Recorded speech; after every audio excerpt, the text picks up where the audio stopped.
નમસ્કાર ખેડૂત મિત્રો, આજે તારીખ 28 જૂન 2025 આજની સવારની હવામાન અપડેટની અંદર માહિતી મેળવીએ તો ગુજરાતમાં સિસ્ટમનું જોર હજુ 2 દિવસ જોવા મળશે.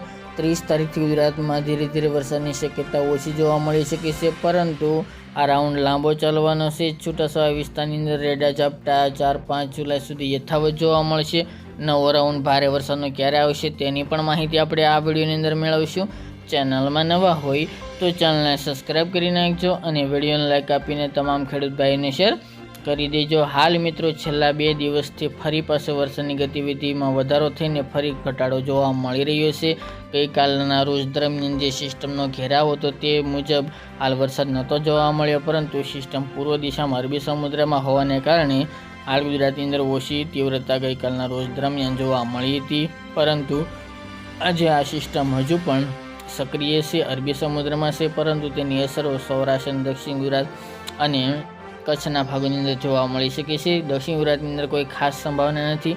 છૂટાછવાયા વિસ્તારની અંદર રેડા ઝાપટા જોવા મળશે. તે ઉપરાંત ઉત્તર મધ્ય પૂર્વની અંદર પણ કોઈ જગ્યાએ રેડા ઝાપટા પડી શકે છે. બાકી હવામાન એકદમ ઘાટા વાદળોથી ઘેરાયેલું જોવા મળશે. વરસાદની વધુ સંભાવના છે 28 તારીખ દરમિયાન કચ્છના પશ્ચિમ વિસ્તારો હોય તેમજ પશ્ચિમ સૌરાષ્ટ્રમાં દ્વારકા, મોરબી, જામનગર, રાજકોટ, દક્ષિણ સૌરાષ્ટ્રની અંદર જૂનાગઢ, પોરબંદર, ગીર સોમનાથ આ ભાગોની અંદર વરસાદની સંભાવના રહેલી છે. બાકી ભાવનગર, બોટાદ, અમરેલી, સુરેન્દ્રનગર એ ભાગો, મોરબીના ભાગોની અંદર છૂટાછવાયા વિસ્તારની અંદર રેડા ઝાપટા જોવા મળી શકે છે. સાથે જ મિત્રો, ગઈકાલના રોજથી જે સિસ્ટમ હાલ દરિયા કિનારે છે, જેના કારણે સૌરાષ્ટ્ર અને કચ્છના ભાગોની અંદર ભારે પવનો પણ ગઈ રાત્રિ ફૂંકાઈ રહ્યા છે. હજુ પણ પવનનું જોર જોવા મળે આજે તેમજ રાત્રિ દરમિયાન સુધી તેવી સંભાવના દેખાઈ રહી છે, જેની તમામે ખેડૂત ભાઈ નોંધ લેવી.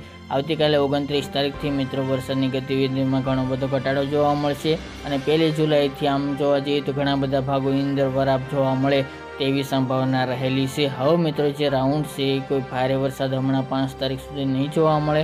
હા, ચોક્કસપણે આ 4-5 દિવસ દરમિયાન હવે વરસાદની ગતિવિધિ સાવ ઓછી થઈ જશે, પરંતુ રેડા ઝાપટા, હળવા મધ્યમ વરસાદો અલગ અલગ ગુજરાતના ભાગોની અંદર જોવા મળી શકે છે.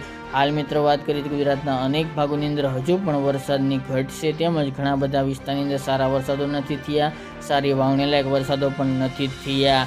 આ જૂન મહિના દરમિયાન હાલ હવે કોઈ મોટા વરસાદની સંભાવના જણાતી નથી. હવે જે વરસાદો નોંધાશે તે જુલાઈ મહિનાની 5 તારીખ બાદથી જોવા મળી શકે છે.